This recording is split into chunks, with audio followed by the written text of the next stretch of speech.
All right, let's kick it off. Okay, so everyone, thank you for joining us. Today we have Kendra Brown. She's a member of Athena School of Arms and does translations in I think Latin and German. Just Latin. Just Latin? Oh, okay, just Latin. And she's going to talk to us about women in armor and historical depictions of women in armor. Just a few notes. Please mute yourself unless you are a discussant. The discussants today are Will Busher, Ellie Hutchinson, and Brent Wang. After this, I'll mute myself. Brent has the banhammer, so he'll enforce. But basically, yeah, handing over the mic to Kendra. Take it away. Hello, everyone. I guess I will, with that introduction, I will get started. One thing to note for people who may ask questions, there are over 100 little pictures of armor in this slideshow, maybe 120. So please feel free to interrupt with questions, but also we'll probably want to keep rolling. Yeah, so to get started, I think we are recording, yes? Yes. Yeah, I'm recording. Yep. Okay, yep. Great. We're recording, we're good. We talked a little bit about this first picture. It's from a book called The Pilgrimage of Human Life. And this seems to be a typical way of storing armor that you're not wearing or you're about to put on.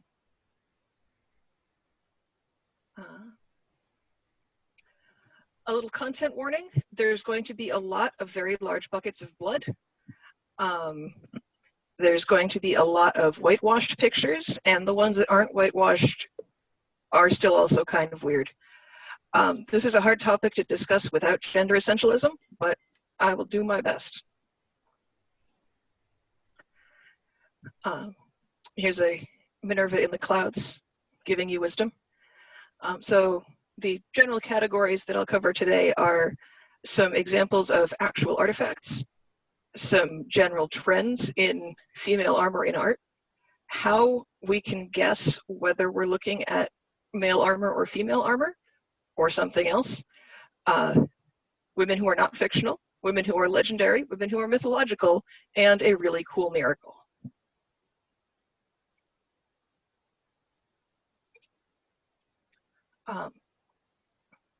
This armor is believed to have belonged to Caterina Sforza. If any of you are Assassin's Creed fans, you may have encountered her in the DLC. She was a countess in the late 15th century and is particularly known for holding a castle against Cesare Borgia, potentially while wearing this exact armor in the picture. I apologize, I have not found a photo of the back of it. I tried really hard.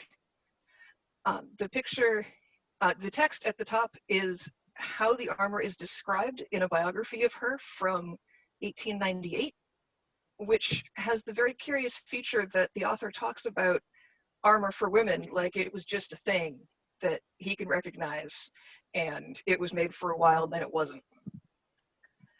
The picture at the bottom is from a 1493 book that's a collection of biographies of notable women, including many that are legendary and a handful that are contemporary to the writing of the book. It's a really exciting source because it's, in the case of Caterina Sforza in particular, it's a biography of her written during her lifetime and before the end of her active period. So in 1493, she was sort of, it wasn't that she was just getting started, but she hadn't yet had run-ins with the Borgias yet.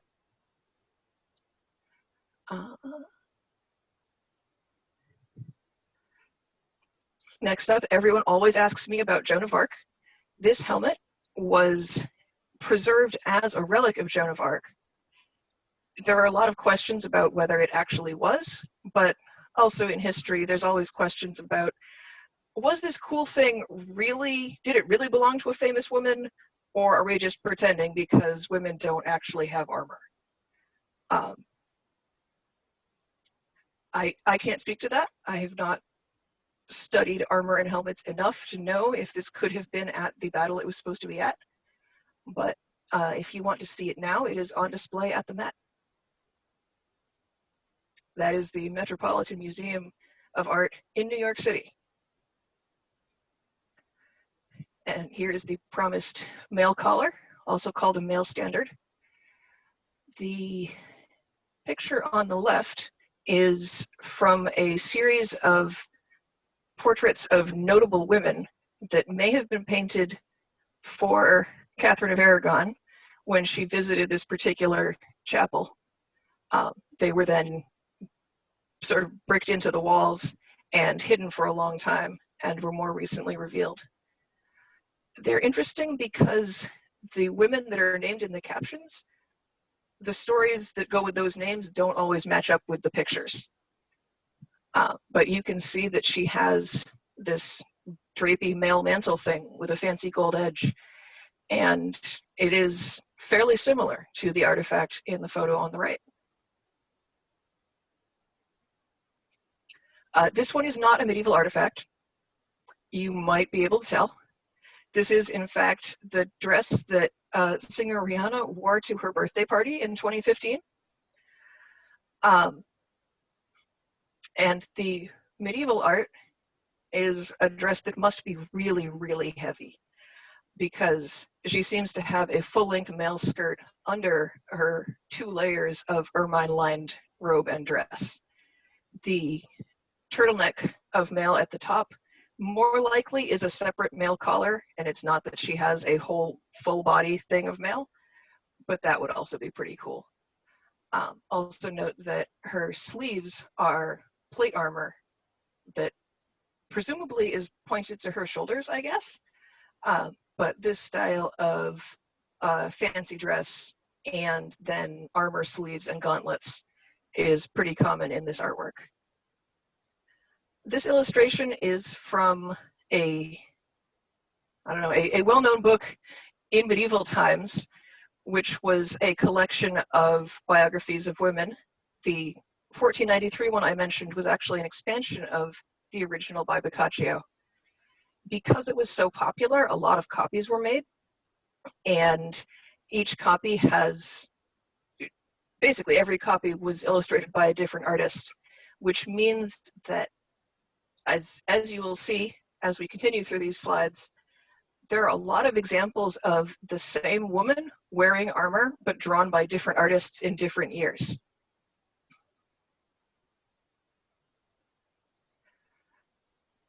All right, so it's time for trends in ladies' armor. I don't know, the title kind of says it all. This is armor that you could wear to a ball if you wanted. On the left is Queen Berenice, who has just finished wrecking some dudes with an axe. She's usually depicted in a cart. This picture is unusual, but this armor dress is just that cool.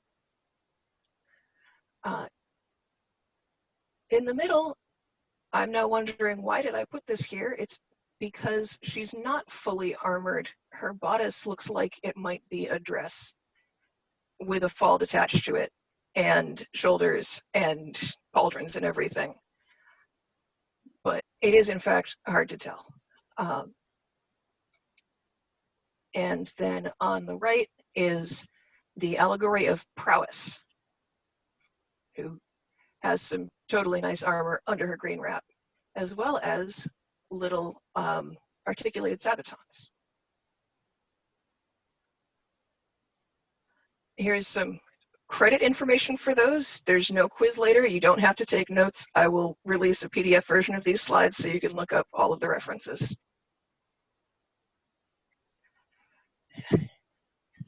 Anyone who has looked at modern illustrations of armor for women will be pleased to know that practical armor was a staple of medieval artwork.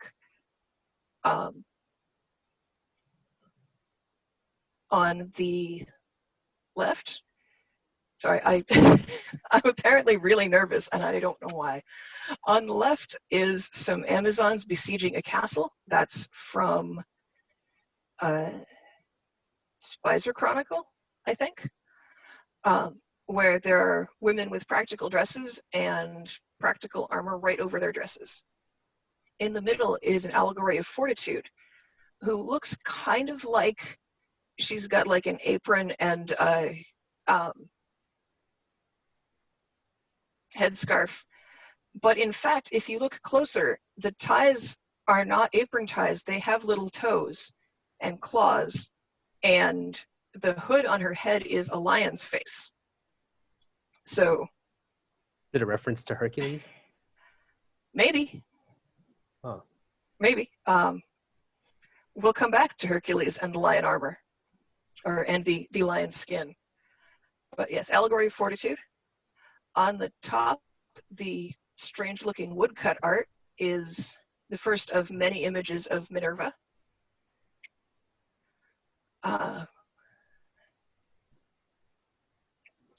Below her is Triaria. Triaria is famous for going into battle with her husband and being a particularly brutal fighter. And then the last two are from Roman de la Rose, which is a very weird allegory of, it's an adventure story in which the adventure is an allegory for the process of courtship, but not necessarily in a romantic way. As you can see from these pictures where allegorical figures are fighting each other, I guess, over which is the better vice or virtue.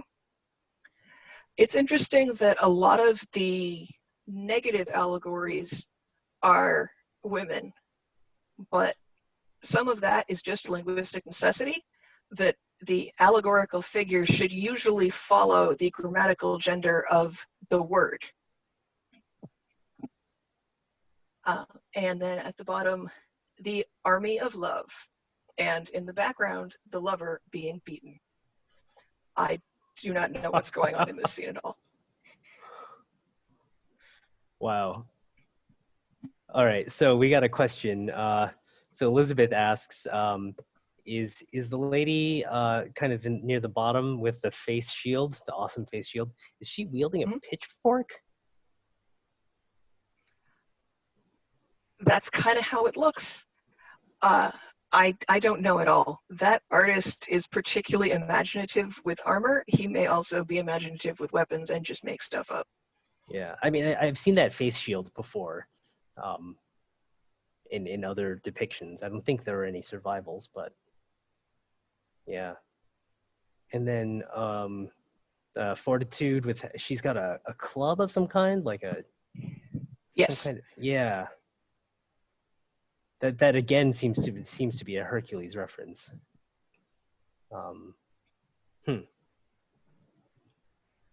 Any other questions, you guys? Like, there's a lot to unpack here. That.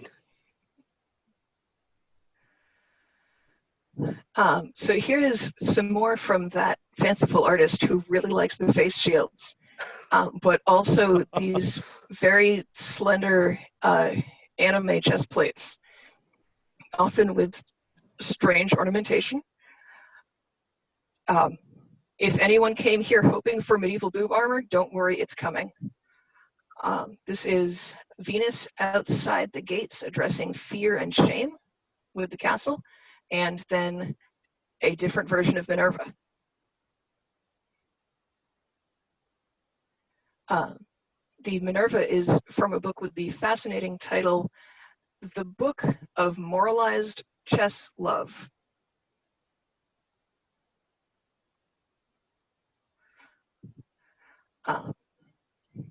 The armor on the right here is one of my favorites from this whole collection. But here are some brigandines. They seem distinctly feminine. They're worn with the plate armor sleeves, and they are totally fab. May I press you a bit on what you mean by uniquely feminine? Because in many cases, I feel like armor of the time did sort of cinch at the waist, whether you were male or female, and it did have this sort of hourglass shape. But I find what's really interesting in these collections is that it's what's worn under the armor that seems to be a gender signifier. Like, they're all wearing full-length dresses, right? Whereas the boys are showing off them gams. Yes. That's super interesting. In this case, the leftmost armor is not all that distinctly gendered. The one in the center has some suggestively placed flowers that make me think that this is a particularly feminine design. Oh, And- good catch. And also you can see the bust sort of tucks in, that her waist is up a lot higher than the waist on men's armor, which is also sort of true of the one on the right, which also has the interesting feature that the brigandine rivets are in curves, where on men's armor they're often in squares. Makes sense, makes sense.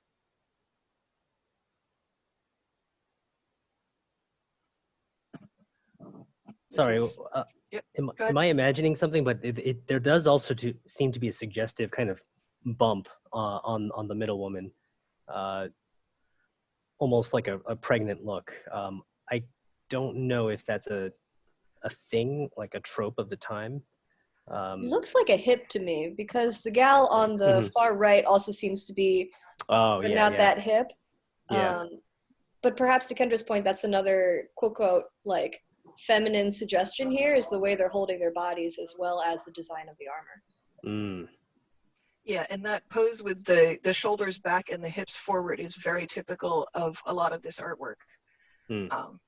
As well as looking at it and going, is this supposed to be pregnant? Is that why it's girl armor? We'll see more of that. Here's some more armor sleeves. The lady in red velvet on the left is labeled Cassandra, who is the famous prophet who nobody would believe. I don't know that the stories ever put her in armor or give her a sword, but boy, this is a great dress, and I wish I had one. The next one, the lady in dark green, is an Italian noblewoman who has been painted as one of the 9 worthy women as part of a fresco that's an entire dining hall that's 9 worthy men and 9 worthy women facing each other. And the whole thing is just extremely cool and sort of imposing with all of these literally larger than life heroes watching you eat. That is from Monta Castle in northern Italy. In the pink is Joan of Arc. This is from a chronicle. I will mangle the name of it if I try to pronounce it. But the Chronicle of Kaiser Sigmund, I believe, in which Joan of Arc shows up on 2 pages, and she has this pink dress with the sort of high belted waist and the male standard underneath. And the sleeves are not very clearly drawn, but they really look like armor. The last is another fortitude, and just such a great piece of art.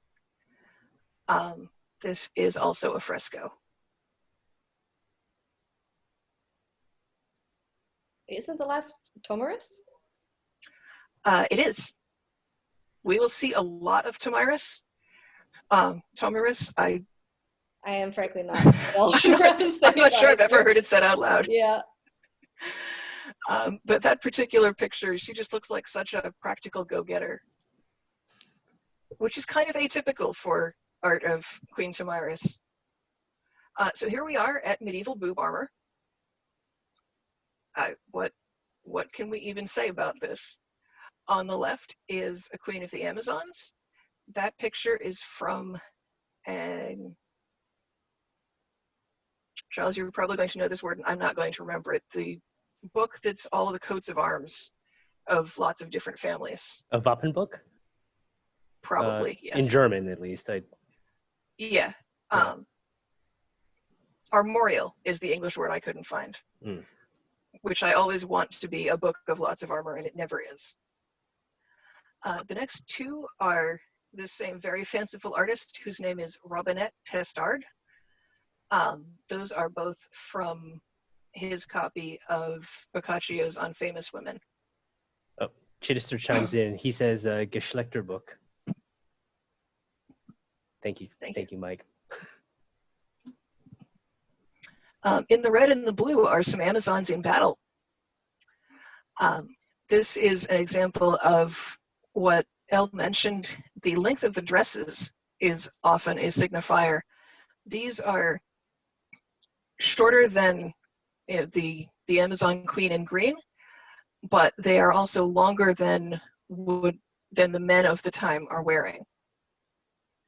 And it was very, very important to someone that you know that there are breasts underneath that dress. The last two are from a tapestry at the Victoria and Albert Museum, which shows the Amazons come to town and the Amazon Queen meets with the king, and then they all ride off to the Trojan War together. The lion shoulders I find very strange, but this is very ornate ladies' armor. And we'll see more from this tapestry on later slides, but the queen at the bottom is actually wearing a fanciful surcoat with lots of brocade and embroidery and everything over her armor, which you can see what's going on in the armor. There's a lot. Yeah, I do love this discussion in the comments about those wild rondels of the first one, just like attached to the side boob casually, you know. I'm just gonna chime in real quick. Like I'm looking at it, and I know they're supposed to be on the armpits, and it's often like that in the art, but they're literally right on the boobies. And is it supposed to be just like, haha, look, I have boobs, or is it supposed to be like, aha, my boobs, they are protected? And I very much would like to know that. I wish I had an answer. In many cases, it's fairly ambiguous, and maybe it is just supposed to be on the armpits. But here on this slide, these are the ones that I thought, like, no one's even pretending anymore at this point. On the left is some Tartar women from a travelogue. In the black armor is Joan of Arc when she chases down some prostitutes with a sword.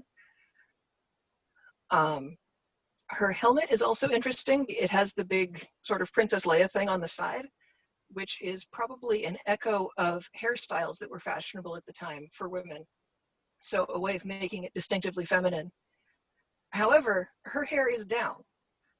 I don't know if there's a reason for that. It seems very impractical, but it is also one of the standard signals that you're looking at a woman in the artwork.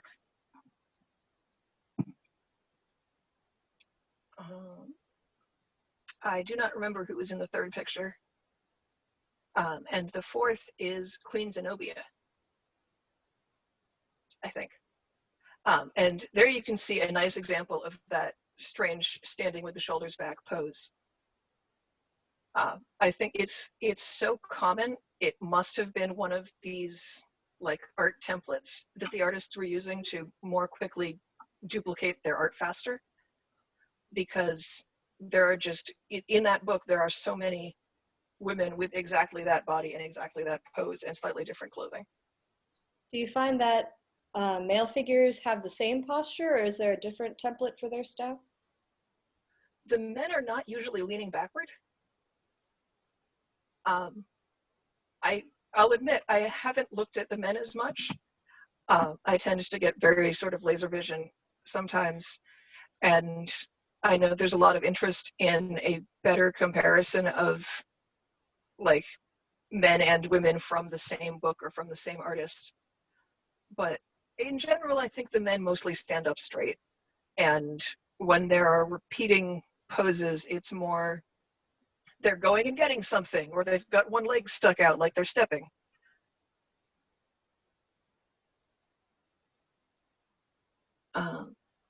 I've mentioned a bunch of these, but just to put it all in one place, the particular signifiers of gender that seem to be reliable are that the women tend to have longer robes or dresses.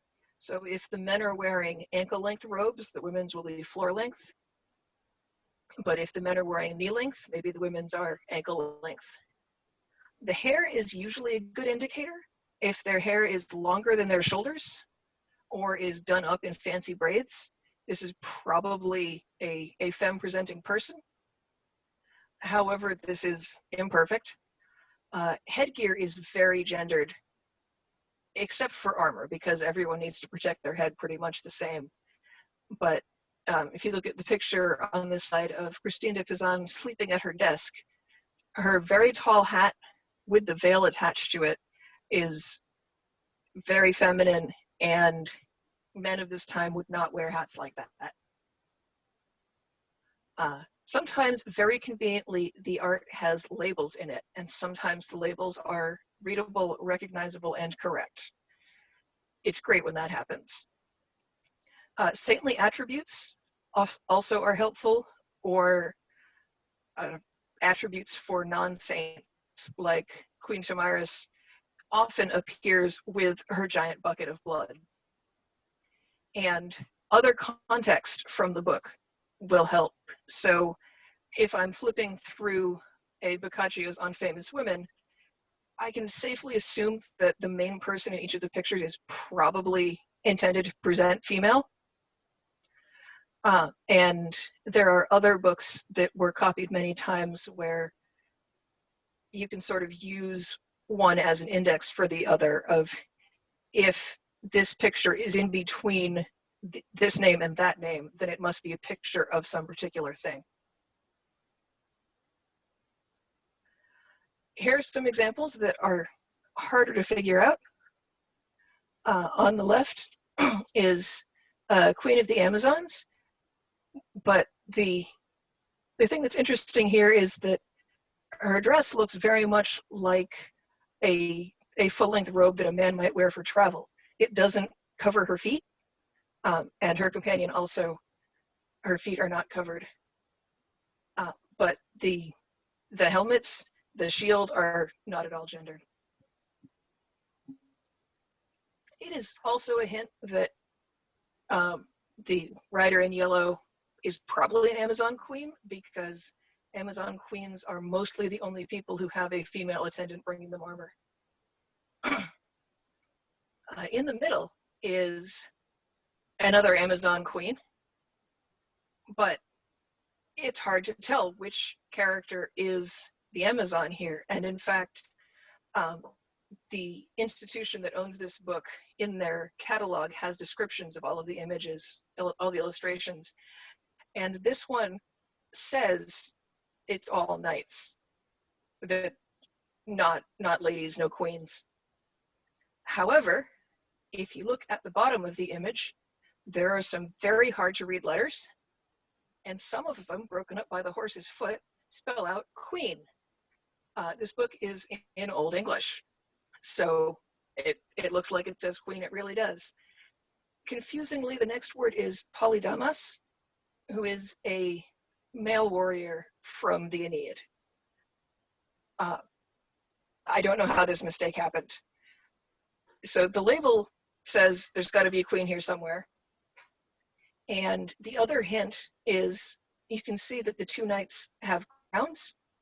One of them has an extra little thing at the back of the head, kind of like a fancy hairstyle.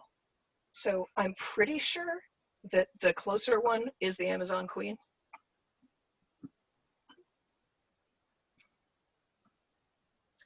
And then on the right, this picture I found confusing, but people who are more familiar with Catholic lore and who study saints more find this entirely unambiguous, because there is only one person who rips his cloak in half and then gives it to a poor man.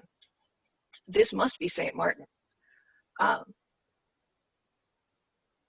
But the thing that got me was his hair looks awfully long.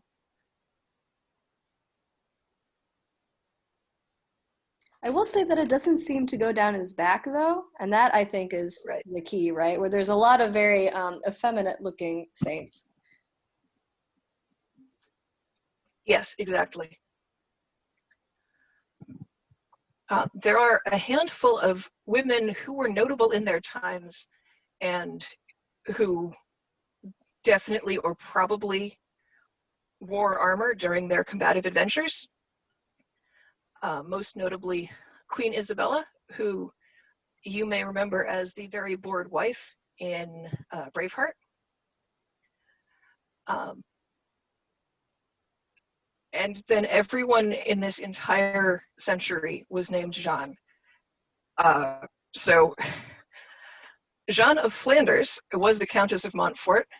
She and Jeanne de Penthièvre were the opposing forces in a war that became known as the War of Two Jeannes, but is usually called the War of Breton Succession.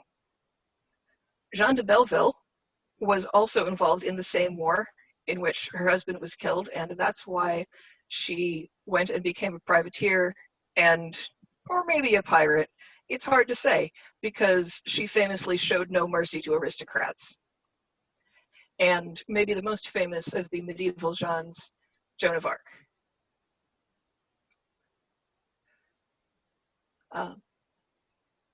Here's Queen Isabella. An annoying thing about these non-fictional women is, in the artwork, they very rarely are wearing armor, because of course, the important thing about this scene is that it's the queen riding out with an army. So the artist wants to make her very recognizable, regardless of what she was actually wearing at that battle. And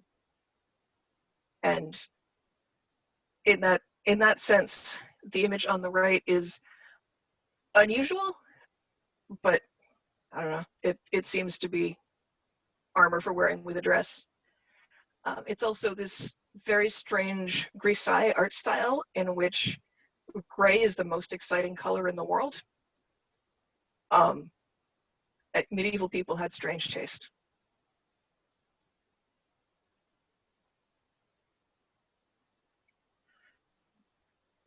So here are some scenes from, this is in fact the same scene from the War of Breton Succession.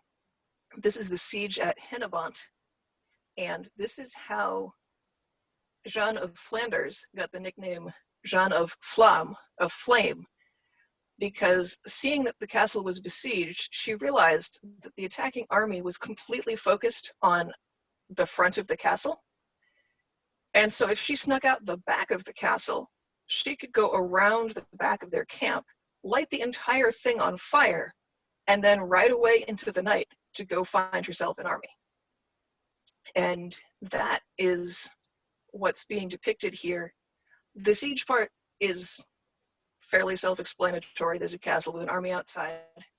And then the figure of her with her head in her princess hat throwing bricks seems to be a standard visual motif for here are the people being besieged. And as in this illustration, but also in some of the illustrated chronicles, there are moderately often men and women together throwing bricks from the ramparts. And then at the far right of the image is when she's riding out to the back of the camp and lights it on fire, and gray is the most exciting color, so here is gray fire. I've got a quick question. Is that a reversal? I think in one of the first few slides, there was a picture of a bunch of women attacking a city and then men throwing stones down. Is that meant to be kind of an open reference to this kind of reversal in roles? I'm inclined to say probably not. Okay. The visual motif for a siege is happening is people on the outside with weapons and people on the inside with bricks. Mm-hmm. I don't know why that chronicle of otherwise mostly entirely historical events had this picture of Amazons attacking a castle, but they did. An interesting thing about Amazons in the medieval era is the Amazons are not an isolationist empire, they are expansionist, and thus they are terrifying to men because there's this whole country of combative women who are coming for your land.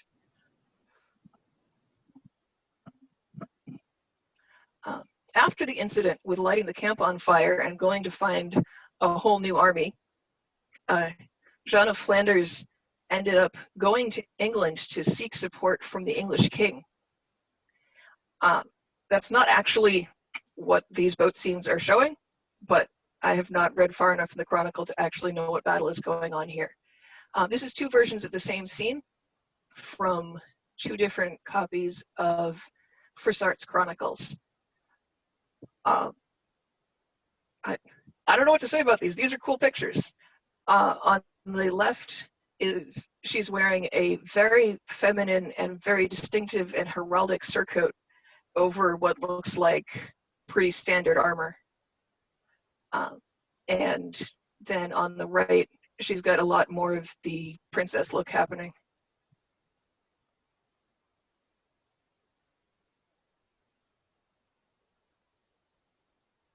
I do think it's interesting that in all these depictions of women's armor, they do this articulated torso thing, which isn't super common until like the 16th century in Italian armor. So I wonder, I don't know if it's just like cuter on ladies, but I don't know.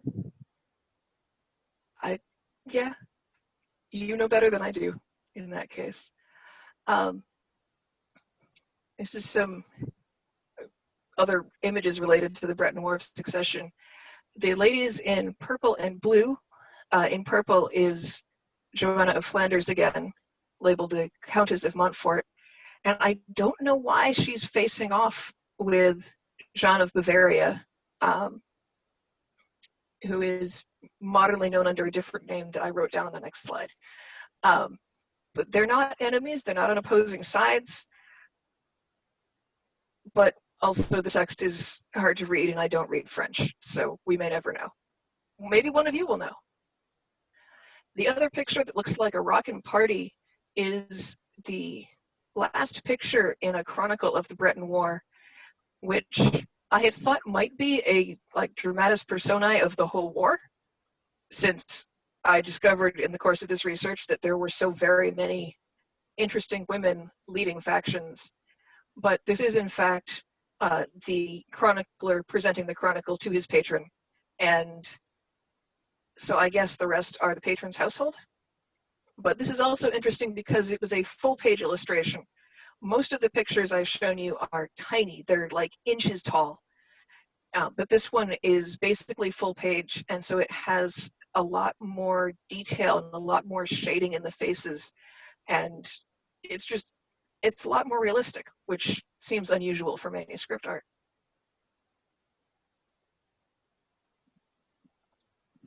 The lady in blue is Jeanne de Valois, who is the mother of the English queen that comes after Isabella. Here, the moment some of you may have been waiting for, here is Jeanne de Domremy, or as everyone else in the world calls her, Joan of Arc. The picture on the left is one of the earliest illustrations of her. The very earliest is a weird marginal sketch in a court record. I also learned that I'm now sad and annoyed at all of history. There was a portrait made of Joan in armor during her lifetime, which was shown to her, and in her testimony as she's being tried as a heretic and a witch, she describes this nice Scottish man showed her a painting and it looked just like her, and that was her armor. And this picture is lost to history. Someone here in the room with me is making very frustrated gestures also. So probably none of these pictures are what her armor looked like, but here's Joan of Arc in some armor. The center ones, you probably recognize that black and gold armor. Those are from the same book, which is The Vigils of Charles VII. And so tells the whole story of Charles VII, of which Joan is an important piece in the middle. The last one is a tiny picture from the background of a tiny picture, which is why it looks so zoomed in. It is. That armor is not gendered at all. That is just plain old armor. And the only reason I know it's Joan of Arc is because there's a caption. And this is from a book called The Champion of Ladies, which seems to be, the story structure is there's a guy who knows that women are great, and he needs to explain to a whole series of characters that women are great. And one of the women he explains is Joan of Arc. That's like super woke and awesome. Do you find that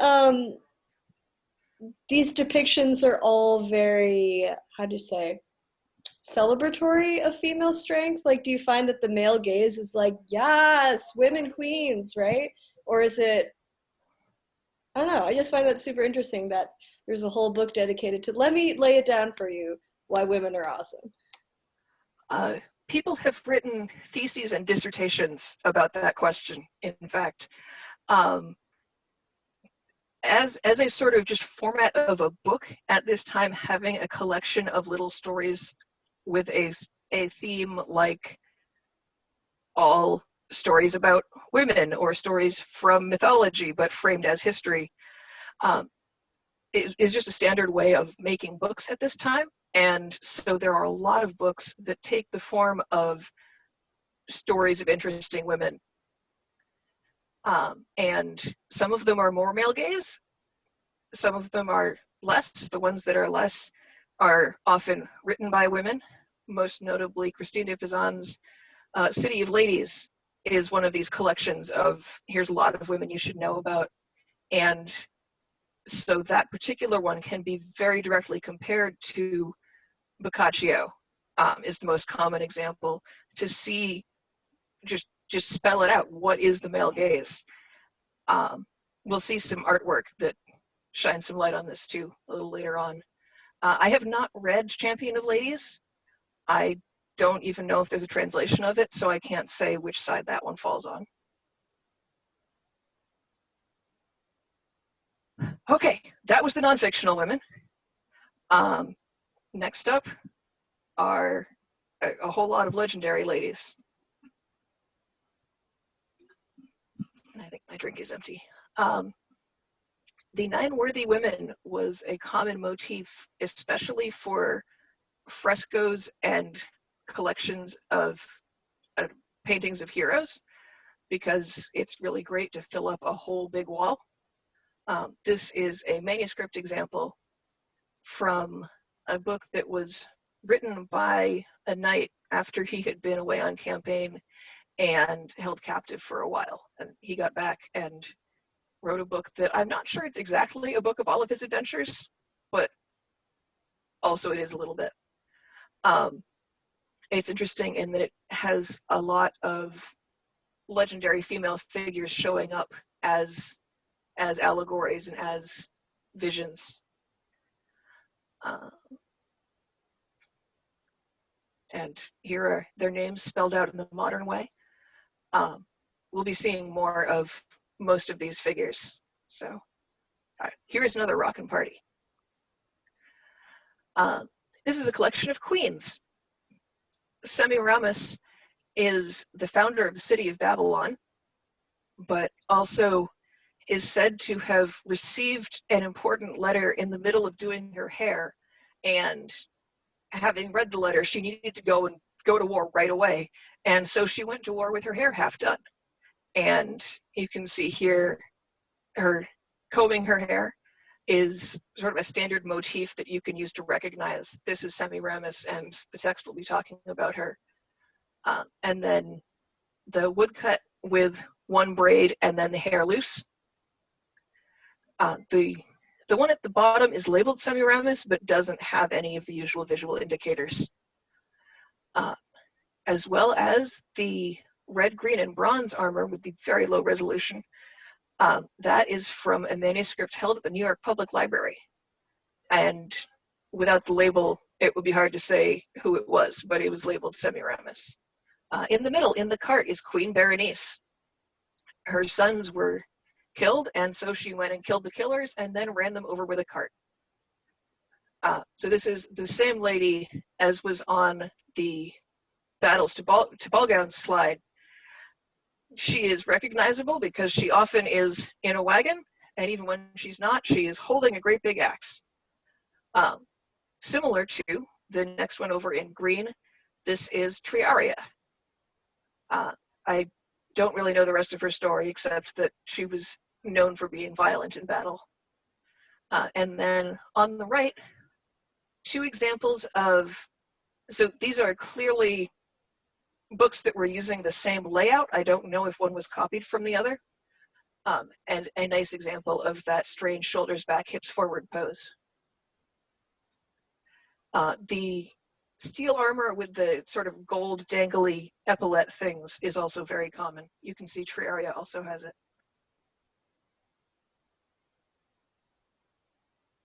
Here's some labels. A lot of these are from different copies of Boccaccio's on famous women. Hypsicratia is a very interesting character or legendary figure. Her husband was Mithridates VI, who is well recorded in history about men. And Hypsicratia refused to stay at home when he went away to war, and also when he was exiled. And so she got armor and she dressed herself up as a soldier. And in many stories, she passed as a male soldier for many years as she traveled with him. You can see from this selection that many artists just have no concept of a woman passing as a man by wearing armor. And also a nice depiction here of medieval scissors. In the middle is maybe the most pregnant looking armor of these images, which seems like a particularly strange choice for someone who, like, explicitly the stories tell us was wearing men's clothes. But sometimes there's just no explaining art.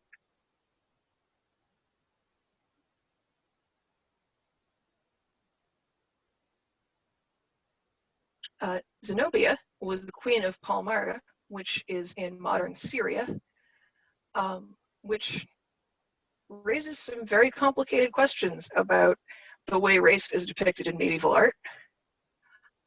But that is a topic that other people have written about better than me.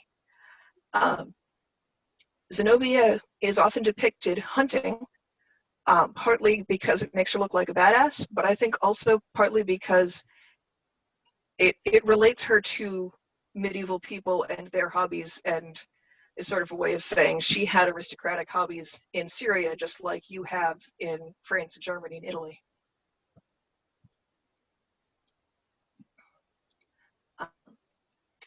The second picture from the right has a jousting scene. The detail is very low because it's from the background of a somewhat larger miniature. But it seems to be Zenobia wearing a maybe longer than the men are wearing tunic over regular armor. The last picture on the right is super interesting because we had Jess Finley on just recently, and she was talking about the hunt and where women show up in these hunts. And she mentioned that, usually at the very last phase of the hunt, it's just the men. But in all of the previous phases, the women are there, as either as spectators or kind of participants. But at the last phase, it's just the men. So that I just wonder if the picture on the right is supposed to mean something very specific, like something gendered about that. My hunch is that it's saying, here's a badass. And one of the ways that medieval people said that is they said, here is a woman who is like a man. Sometimes literally in those words, which gets extra strange. But yeah, I think it's certainly they're saying something, showing her finishing the hunt. And the lower left picture where she's standing next to a happy deer is, I think, a nod to the same idea, that she has gotten very close to the animal.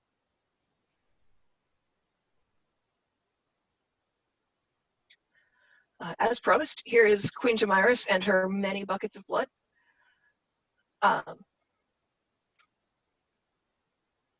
All of the women in Boccaccio's book have whole careers and whole lives. It is not a surprise that there's one typical scene for each woman that is chosen to represent her whole life, and one thing that she ends up being really famous for. It is often the most gruesome part of her story. So for women that had an interesting career and then committed suicide. That will be their picture in the book. Tomyris's most famous act was she saw that King Cyrus was going to come and invade her land, had already killed her sons, and was coming for the Amazon territory. Tomyris was queen of the Amazons at the time. And so she went total extra badass, sent her army out to slaughter his army and kill all of the barons, drain their blood into a bucket, and then find the king.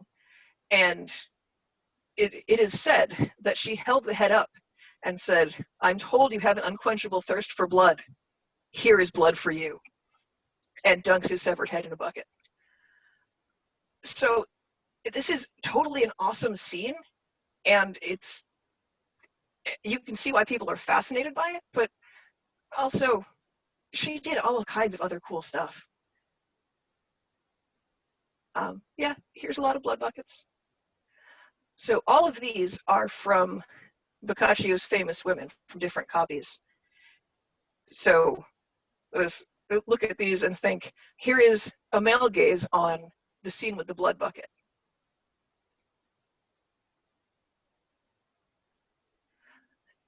These are also the blood bucket scene, but all of these are from different copies of Christine de Pizan's Epistle of Othia to Hector, which is another of these collections of lots of little stories.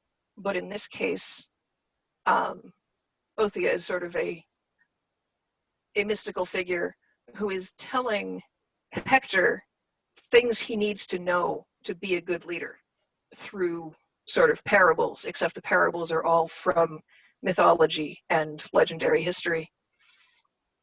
So sort of merging the book of stories and legends with the Mirror for Princes genre, which were books of examples for how to be a good leader and a good aristocrat.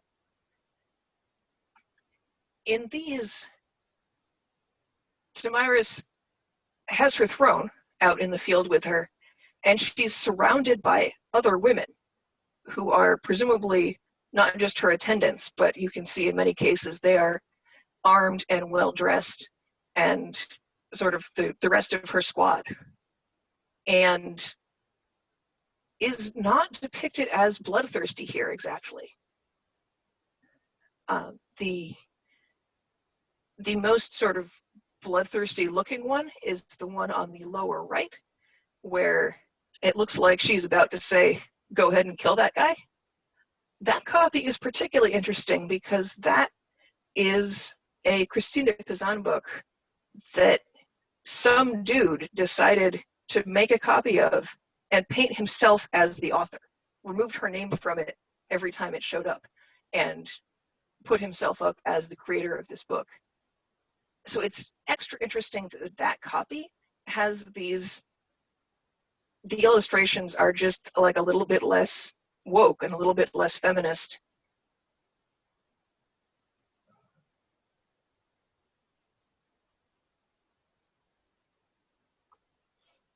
I hope you like Amazons, because there are a lot of Amazons.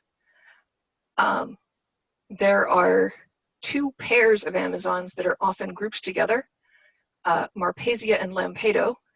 The top center image, you can see they've got name labels. And then the second pair is Antiope and Erythia. And I think one of them is the daughter of either Marpesia or Lampedo. They are usually described as sisters. Modern viewers tend to see a different relationship in the artwork, but we'll never know. Medieval people labeled them sisters.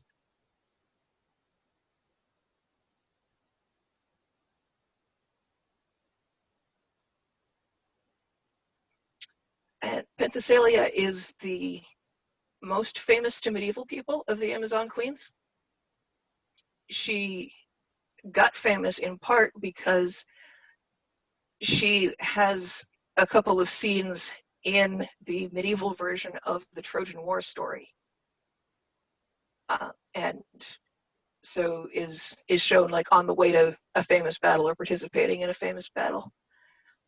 Here is on the left another panel from that Victorian Albert tapestry, which really just has everything going on. It has a totally wacky surcoat that seems to be held together with chains and is made of multiple kinds of brocade. And it's got the lion shoulder and a dragon helmet and a falchion.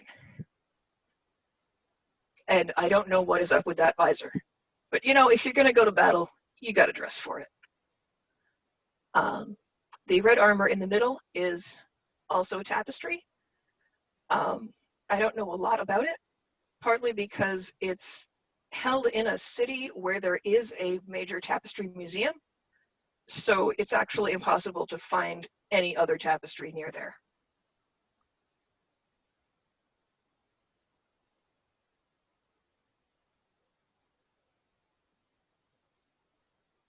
Here are some more pictures of her. But specifically shown as the leader of an army. The one on the left I find interesting because the army looks like they're all sort of adorable British schoolgirls, like with little ribbon headbands, which is not a very medieval motif. And like, this is not a medieval hairstyle. None of them are wearing helmets. Usually the Amazon army gets to wear helmets. I don't know why they're drawn that way. In the center is some art that seems to have never been finished. The face is just blank. She is sitting sideways on a horse, but not sitting side saddle. And the army she's leading is, it's dark-skinned men. There are no indicators of femininity there at all. And like I have no idea what race dynamics might be going on. But I think the caption of this said she was rescuing them. And then on the right, a very party-looking going off to the Trojan War scene, where also you can see that the queen in the front has a shield with 3 crowned heads on it. The Amazon heraldry is 3 ladies' heads.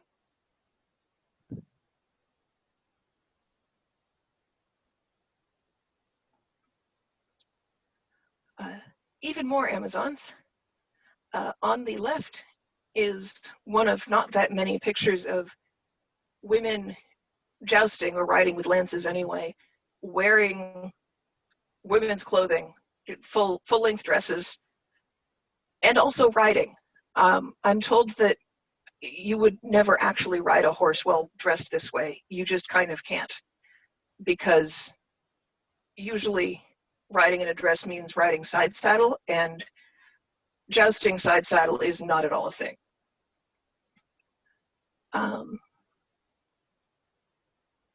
The center picture is interesting because this was labeled an army of Amazons, and to the modern eye, it has a lot of pink in it and sort of pastel colors, but the figures and the armor are missing the medieval gender signifiers. At the top right, I guess I will put this to you.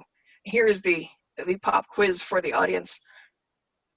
Which of these people do you think are Amazons? And what is going on with the armor here?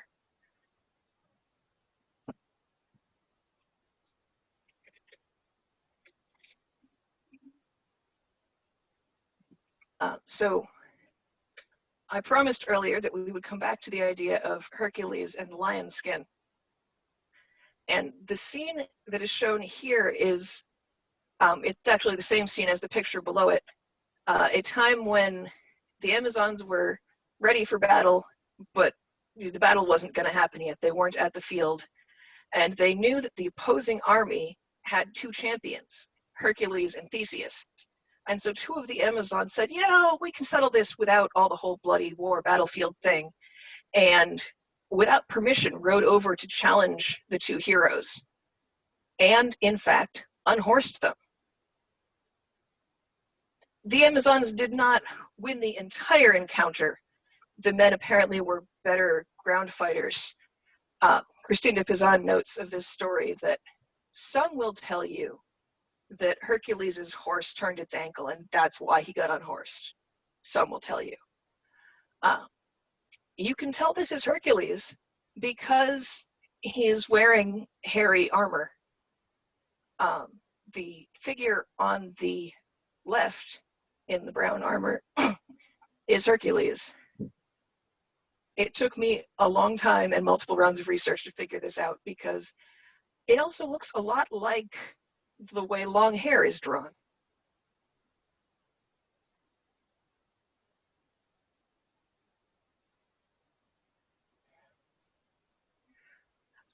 Here are even more Amazons.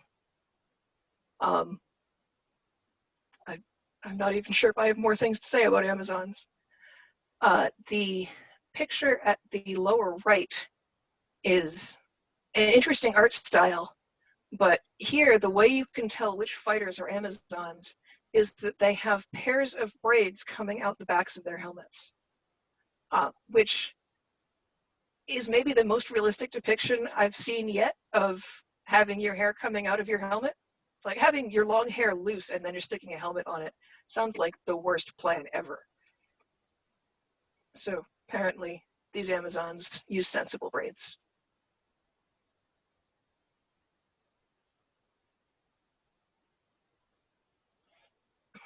And now, allegories. Here are 3 depictions of fortitude. Fortitude is one of the sort of reliable sources. If you need a picture of a lady in armor and you can find an allegory of fortitude, you're probably set. On the left appears to be a more feminine version of the classical buff torso armor, complete with a navel. Sadly, I was not able to find a higher resolution picture of this tapestry to get more detail. In the middle seems to be an allegory of not just fortitude, but maybe also running a country, and also the letters L and F. On the right is probably the first professional work by Sandro Botticelli. It is the 7th in a series of virtues paintings where a different artist painted the first 6, and the young Botticelli was brought in to finish out the set. She has a vicious-looking flanged mace that nicely matches her fancy armor sleeves and bodice. We have a question in the chat, and that's what do the bare feet represent there? On the left, that is a way feet were drawn in tapestries. I don't know the whole reason. She's got sort of like a sandal tied around her foot, and yeah, it's a common motif I've seen on both women and men. The more thong style on the Botticelli is, I think, a reference to the same trope, but I've seen that thong and fabric style less often. But yeah, I'm not an expert in footwear. All right, gotcha.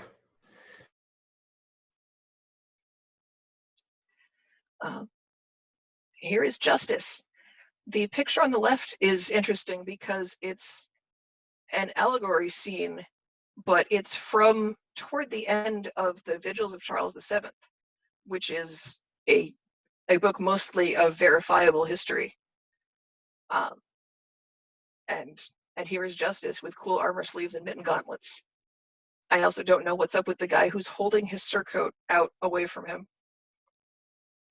On the right, this picture has become affectionately known by many people who have seen this presentation as Lady Finger Guns. This is from a copy of Christine de Pizan's City of Ladies, in which 3 allegories come to Christine. Christine is feeling down about the patriarchy at the beginning. She's read a book that says terrible things about women, and she's grumpy and she needs a nap. And she takes a nap, and 3 allegories come to her and explain that there are lots of great women in the world, And there are men who understand that women are great, and let us hang out and talk about great women, with then the further motif of each story about a cool woman is a brick that's laid in the wall around a city where all the cool women live together. And the three allegories are, nope, I don't remember. This one is justice, and another of them is rectitude. This is, I think, the only picture I've seen that has only one armor sleeve. I don't know why.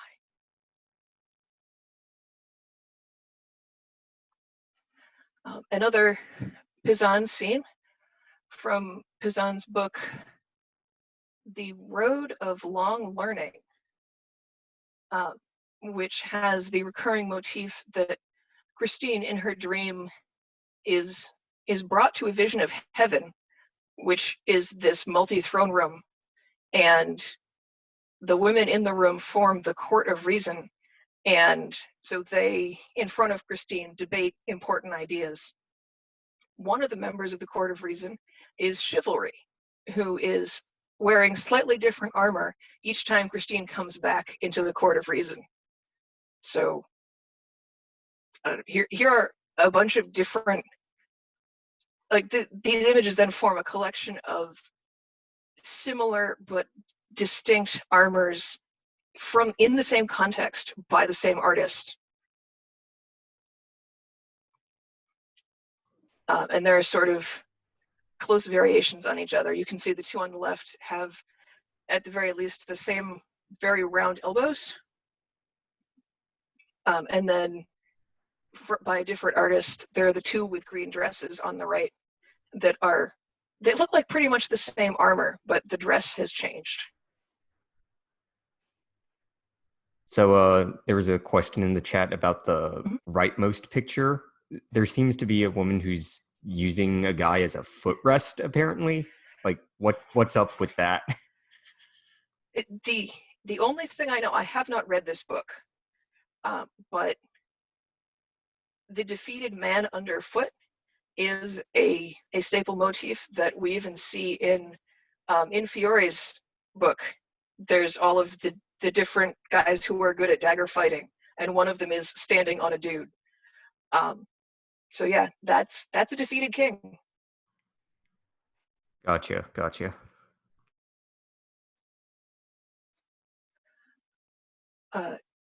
Here are many Minervas. She shows up a lot. The maybe most interesting of these is the second from the left.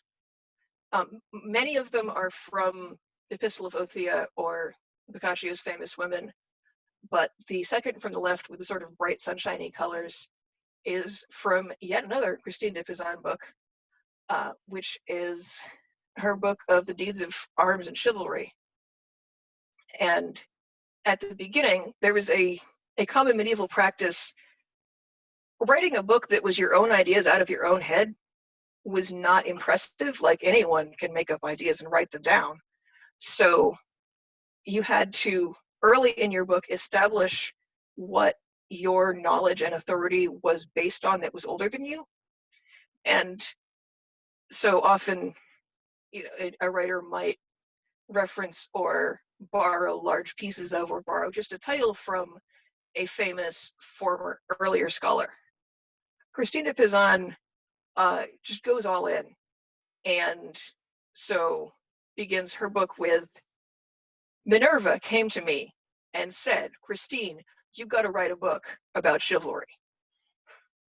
And this is one of those Minervas. But it's also interesting because her hair is down and it's really short.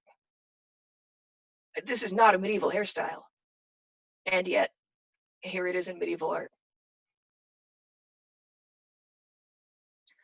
On the lower right is a picture of Minerva giving her wisdom to men. So the men are making music, and I think one of them is counting money, maybe. And then there are guys making armor on the ground. So for those of you who collect depictions of armor that aren't just someone wearing it.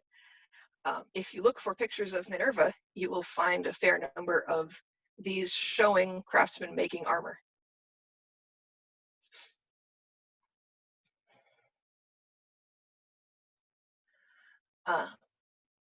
Here's even more Minervas. Pallas is a name for the same goddess, but medieval people would sometimes use different names to highlight the different aspects because she has a lot of different specialties. And so Pizan in Epistle of Othia shows Pallas, the goddess of victory, and Minerva, the goddess of knowledge. And they're two aspects of the same by appearing in the same vision, with the followers of each specialty below them and praising them and receiving wisdom. So two of these are very similar, like maybe they're, I don't know, from the same layout book or something. The one at upper right is really cool because it's very unfinished. This manuscript had mostly just blank spots where the illustrations should go, and some of them were line art, and some of them were sketches like this. So here, they figure with the frogmouth helm is Minerva, and she seems to be wearing women's clothing as barely distinguishable because the waist is up high instead of at waist level. And then she has a lance. The picture at the bottom right is from the plagiarized copy of Epistle of Othia that I mentioned. And this is another case where the artist just did not understand what was going on, because this is Pallas and Pallas, and they're not interacting with their followers. They're talking to each other. So for whatever reason, in whatever way, this artist just missed the whole point of this scene.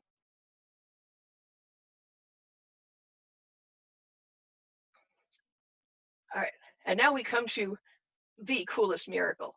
I'm not an expert on miracles, so if you know of a cooler one, please tell me about it.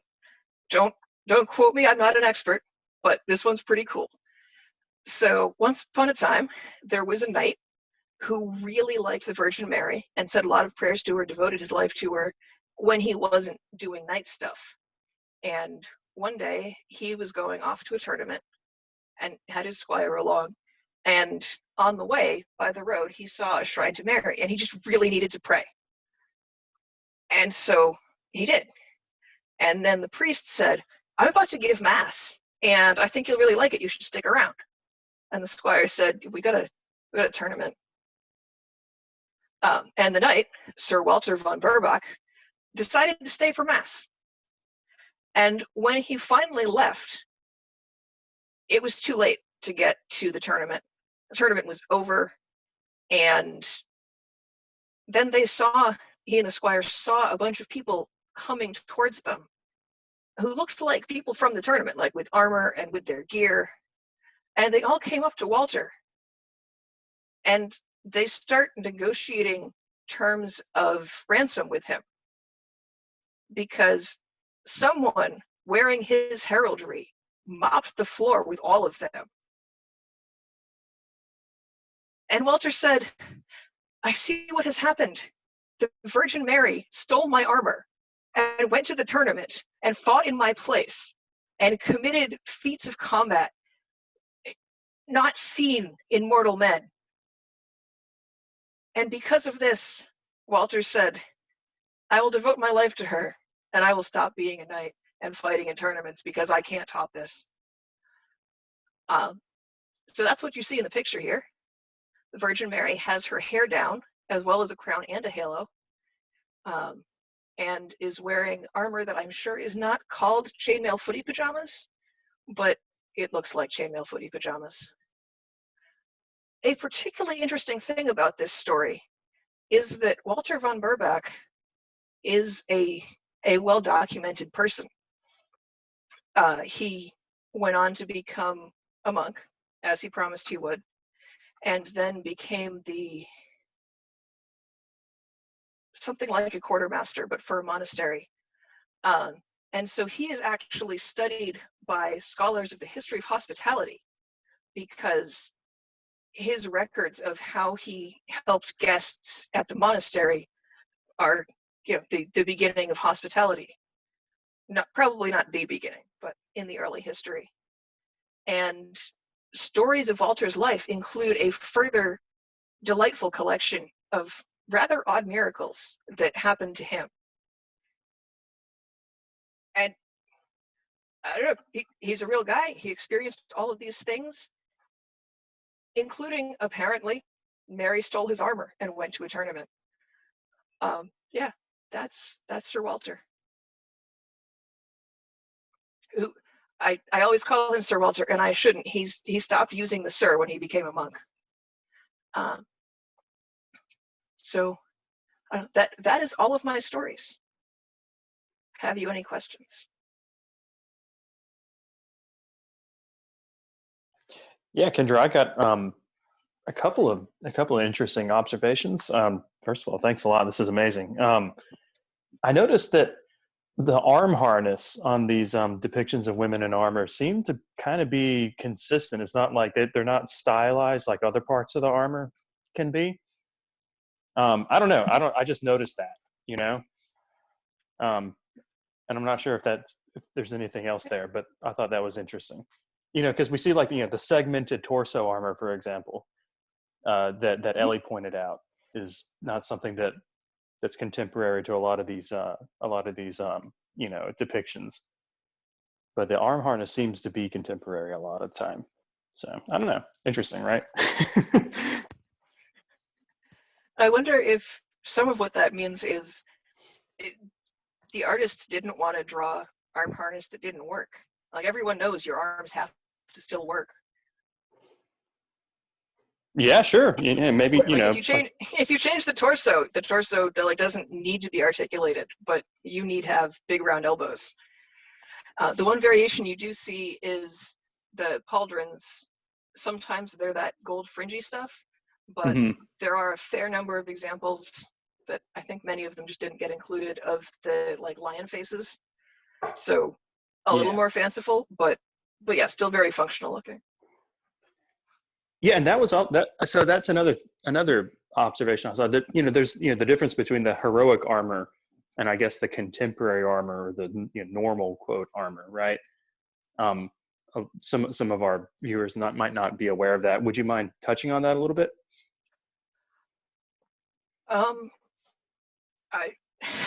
I am not that much of an armor expert, actually. Oh, sorry. No. Yeah, Will, you're right. I thought that was really interesting too. So there's the heroic armors are what Kendra describes, with the little frillies that look like there's a lot of fabric components, as well as these kind of repoussé techniques, which is like you hammer out a shape out of the metal, which is common in more later artists like Negroli, where he has those super tricked out parade helmets.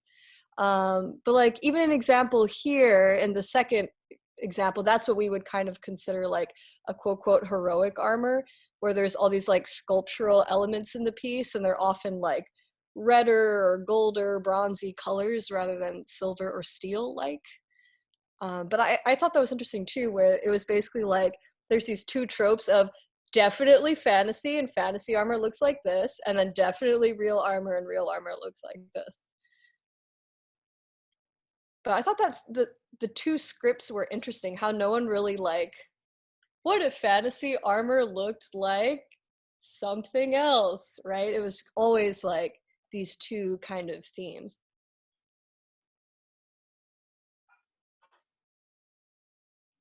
Yeah, and I guess I wonder is the lack of fantasy armor, is the depiction of women in contemporary armor maybe evidence for for women wearing that armor in that time period?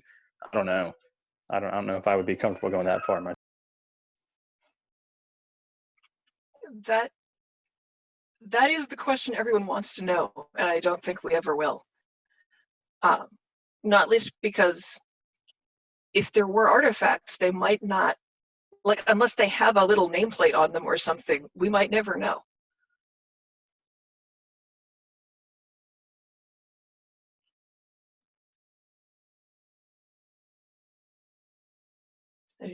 Any other questions?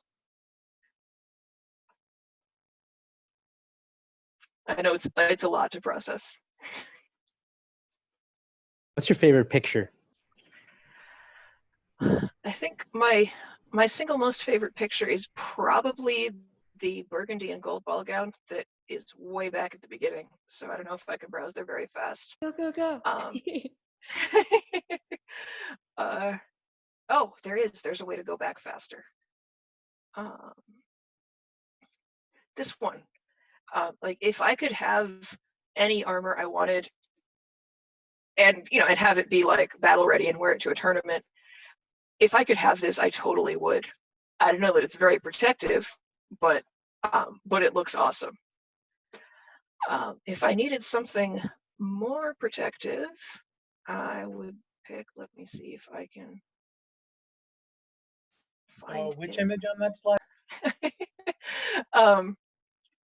Let me put it this one first, and then I'll go back. So in this one, the leftmost armor, that's sort of a brigandine, but also a full-length dress with the very practical arms. I like that one a lot. All right, the other one was, right, I forgot that when I point at things with my mouse, you can't tell. The one on the left. Yeah, that outfit is fire. I would wear that to the Met Gala. I would wear it to the supermarket. It's fantastic. Although there is also the mystery here of what is holding the elbows on, because the forearm and the upper arm look like the same fabric that you're seeing through the surcoat. They don't look like metal, and there's just elbows. Those types of counters sometimes have little holes. If you look at her right arm, you can see these like 3 yellow dots. That's usually where counters sometimes will have holes where points would go through. Seeing no upper cannon, it's possible that it's pointed directly to her dress, to her sleeve. Not like I'm just speculating here. We had a conversation about something similar. I think with Jess at WMAW about whether, like, how much modification would an actual historical dress need to support armor, and I think her bottom line was not much modification. Like, you would just start sewing eyelets in, and you would have it battle ready. If you think of a dress the same as a doublet and just go from there, you can put eyelets in it, you can put points on it. Especially because dresses at this time had to be a certain amount sturdy and fitted, because the outermost dress is also the support garment. So it has to fit fairly tightly around the ribs, but also it has to move in all the right ways, or else you can't really do anything. So it seems perfectly reasonable that if you had a dress that fit, you could then use it to hang your armor on. That is a middle term goal of mine. I hope it doesn't end up being completely long term, but I very much want to do that, to get a dress and put eyelets in it and point armor to it. Awesome. And then go fight in it. Yes. One question that we have in the chat is, you might have mentioned it and I missed it, but why are the Amazons such a thing in these stories? Were they just a trope?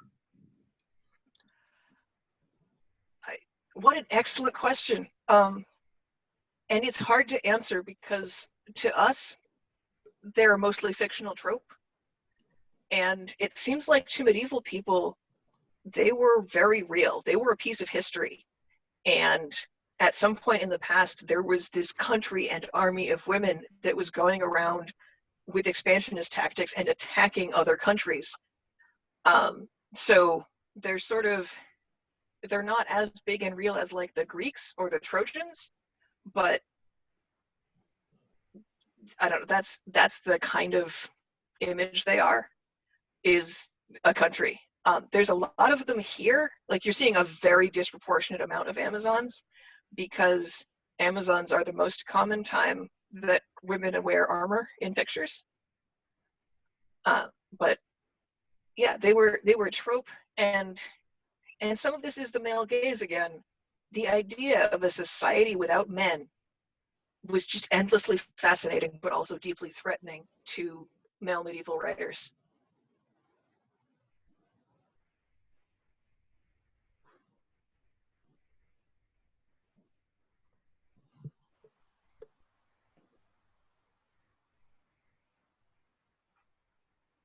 And I guess I should also say they're not necessarily treated in any depth. Sometimes they just sort of appear, like in the Chronicle, where they're in the castle, where, come on, where they'll be just thrown out like, hey, you should know about Amazons, and then you move on.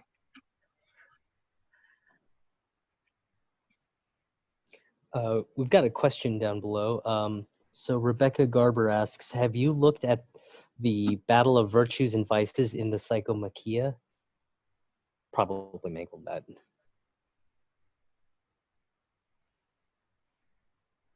The audio is breaking up Oh, super yeah, bad. so, sorry. Have you looked at the Battle of Virtues and Vices Let in the me see if I can Psychomachia? find the chat.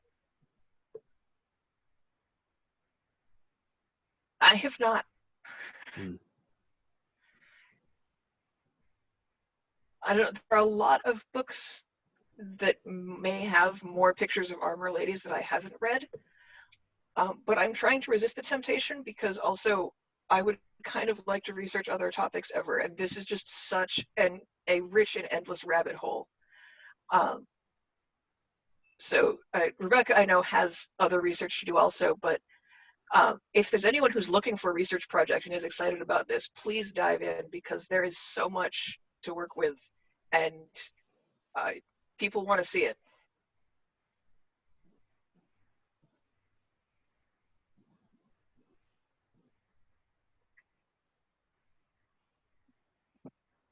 Kendra, one thing I noticed in the depictions of particularly earlier 15th century women in harness is that they seem to be, you know, have their dresses on over their armor, so they kind of have the arm harness peeking out from, you know, the sleeves of the armor, and maybe a collar, a mail as well.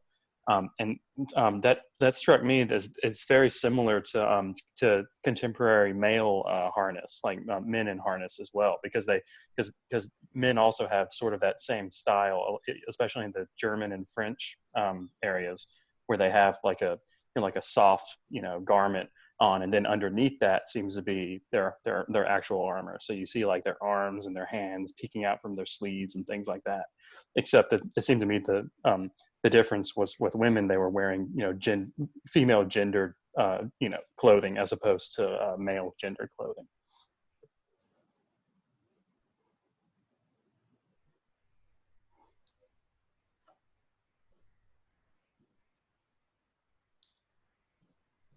Yeah, there are examples sort of on both sides of whether the feminine dress goes over or under the armor. I have not gone and looked to see if there's a pattern like early century armor goes over or something, but where it's not just you threw some armor on over a dress.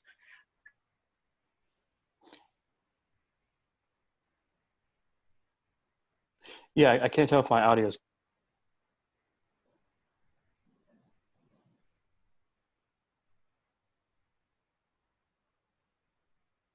Oh no. Are we losing people? Will, your audio was definitely borked. Yep. We lost Will and Kendra. No! Oh no. No. Come back. Well, we'll give them a second or two. Will, are you back? Your name is here, but your voice is not.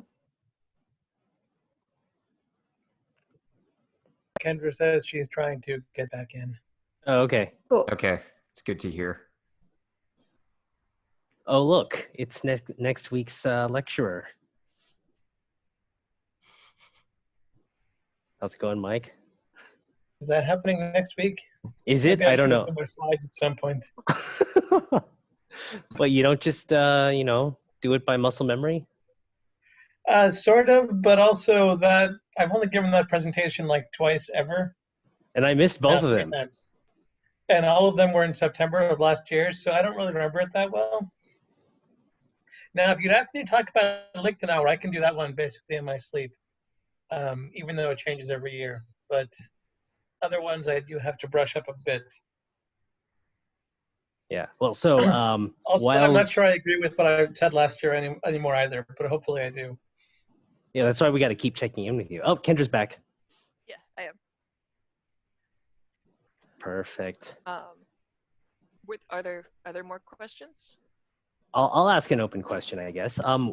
Suppose you had someone who just came to you and said, like, this is really cool, and I have like copious amounts of spare time, and I don't know, I can translate French or something like that. They came to you and they said, or some other language. Where would you point them to? Like, what are the kind of open threads that your research has generated? Like, there's a ton, right? Right. So as it happens, I've been asked this question enough that I wrote a blog post about it. So I have some tips written up. Interesting. About, I think the short version is find something that speaks to you and find the thing that has a spark and the thing you love and chase it and see where it goes. If one of these pictures speaks to you, find the book it's from and see what else is in the book. French is a particularly great example for a language because the National Library of France has a pretty great manuscript browsing website, and it's like everything is cataloged well enough that you can just search for stuff. And I've found kind of amazing things by going, what happens if I just search for this name? And so I searched for Julie d'Aubigny, and I got a handwritten opera score that she sang from. So the rabbit holes go in all kinds of directions, but yeah, find a thing to chase and then see where it goes. And that isn't even just like find the citation and look it up. A lot of these images I found on Pinterest, and I found sources for by using Google reverse image search. So this is really open to anybody. Mm-hmm. I mean, if there is someone who really has an itch to translate a French thing relating to this actual project, I have some suggestions of pages that I think I want to know what they say, and probably many other people also do. However, this hypothetical person might also need paleography skills because they're in a hand that I can't transcribe.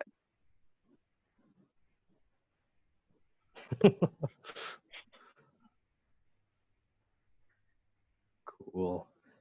Any other questions before we let Kendra go?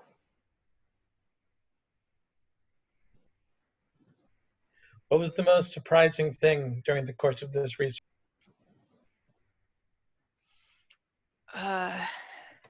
You'd think I would know. I have stared at these slides so much that are probably not sharing anymore either. I think really just how much there is. I was expecting to find maybe a lot of Boccaccio illustrations, and that was it. And there's just so much more than that. And a lot of it isn't even these endless parallel copies of the same thing, but like a single standout piece that has lots of illustrations. Yeah.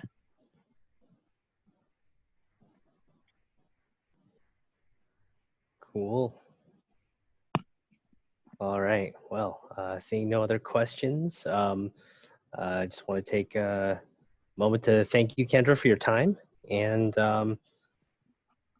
yeah, I'll stick around. We can stick around and afterwards and have a more casual chat. Next week, we're going to be, let me make sure it's actually next week. I believe next week we're having Michael Chittister, who's going to talk to us about judicial dueling. Or is it just dueling? It depends on what those words mean. Oh, yes. Good We answer. could call it judicial dueling. We could call it knightly dueling, but it's Okay. not trial by combat. Okay. Dueling. It's the other kind of dueling, and I'll explain what that even means next week because most people haven't really heard about that. Yeah. Sounds great. Cool. All right. Well, thank you very much, Kendra, and hope to chat with you again. If you are interested in pursuing any of these research ideas, you can contact Kendra. She also has a blog where she posts about her research regularly. I forget the exact address. We'll post it later down below. Cool. And anyways, yeah, thank you very much, Kendra.